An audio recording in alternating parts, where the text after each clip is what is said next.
पैसा सही जगह पर जिस प्रोजेक्ट के लिए पैसा लिया गया, क्या उस पे खर्च हुआ या नहीं हुआ, क्वालिटी कैसी थी उस काम की, क्या कहीं ज्यादा तो नहीं खर्च कर दिया, कम या ज्यादा, वो सारा सीएजी का काम ही यही होता है। ये कह देना कि साहब काउंटिंग का है तो काउंटिंग का तो काम ही है सीएजी का, और क्या काम। अब इसके बाद भी अगर चुनाव आयोग को शर्म नहीं आए तो हम क्या कह सकते हैं। ये जो खुलासे पिछले 10-15 दिन में हुए हैं एसआईआर को लेकर, पूरा विश्व हंस रहा है हमारे चुनाव आयोग पे। हमें इस बात की बड़ी पीड़ा होती है, बड़ी शर्म आती है, और हमें लगता है और उम्मीद है कि ज्ञानेश कुमार गुप्ता जी को भी थोड़ी शर्म आती होगी, थोड़ी पीड़ा होगी। बिहार में विकास के नाम पर सिर्फ घोटाला होता है, ये हम नहीं, कांग्रेस के पवन खेरा ऐसा कह रहे हैं। उन्होंने सीएजी का रिपोर्ट भी जारी किया है जिसमें 70,000 करोड़ का घोटाला है।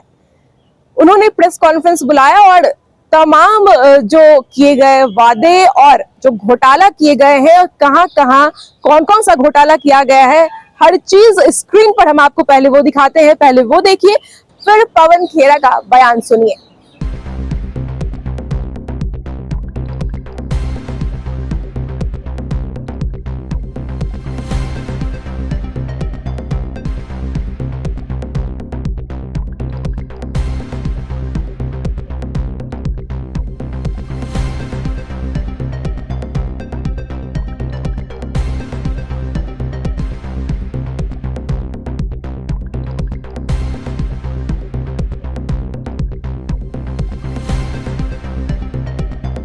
इसी पे रखने, उसके बाद एसआईआर पे भी बात करेंगे।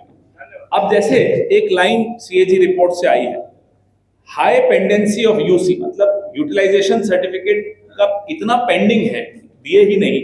इससे समझ में आता है कि embezzlement, misappropriation and diversion of funds, ये सीएजी रिपोर्ट की लाइन है। तो जो भी प्रमुख सचिव हैं उनको ये दिखा दीजिए कि ये लाइन तो सीएजी कह रही, हम तो नहीं कह रहे। कांग्रेस पार्टी ने तो बाद में कहा, वो तो रिपोर्ट पढ़ के कहा, रिपोर्ट में तो ये लिखा है embezzlement, misappropriation and diversion of funds. इसका क्या अर्थ होता है?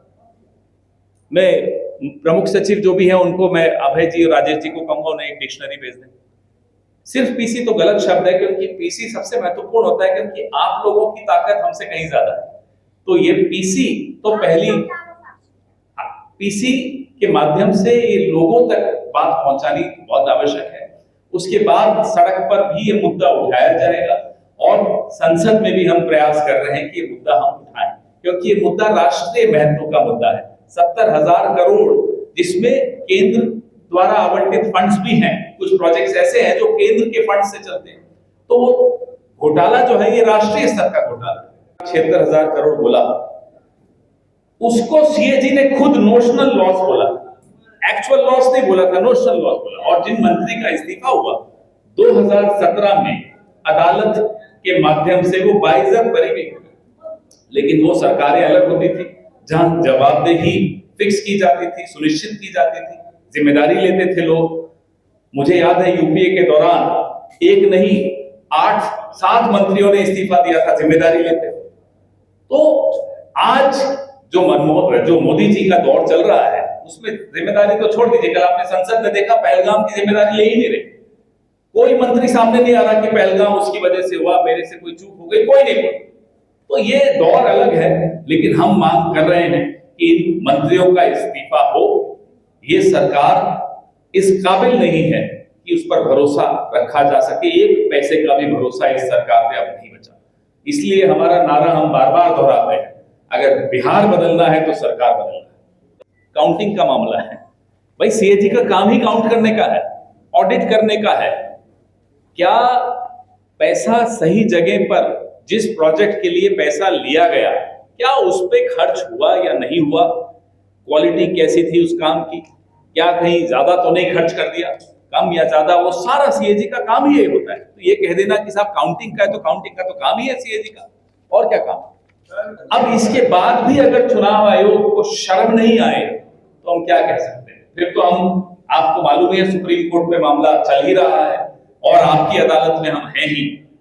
ये जो खुलासे पिछले 10-15 दिन में हुए हैं एसआईआर को लेकर, पूरा विश्व हंस रहा है हमारे चुनाव आयोग पे। हमें इस बात की बड़ी पीड़ा होती है, बड़ी शर्म आती है, और हमें लगता है और उम्मीद है कि ज्ञानेश कुमार गुप्ता जी को भी थोड़ी शर्म आती होगी, थोड़ी पीड़ा होती होगी। तो सुना आपने, पवन खेरा ने साफ कह दिया है कि जो बीजेपी है, यानी कि उन्होंने साफ तौर पर प्रधानमंत्री नरेंद्र मोदी और बिहार के मुख्यमंत्री नीतीश कुमार को घेरा है और सीएजी रिपोर्ट के तहत उनको निशाना साधा है और कहा है कि उन्होंने 70,000 करोड़ का घोटाला किया है। कहां कहां और क्या क्या घोटाला किया है वो भी रिपोर्ट आपके सामने है। फिलहाल के लिए इस खबर में इतना ही। आगे तो और अपडेट्स के लिए बने रहिए हमारे साथ वॉच न्यूज पे। धन्यवाद।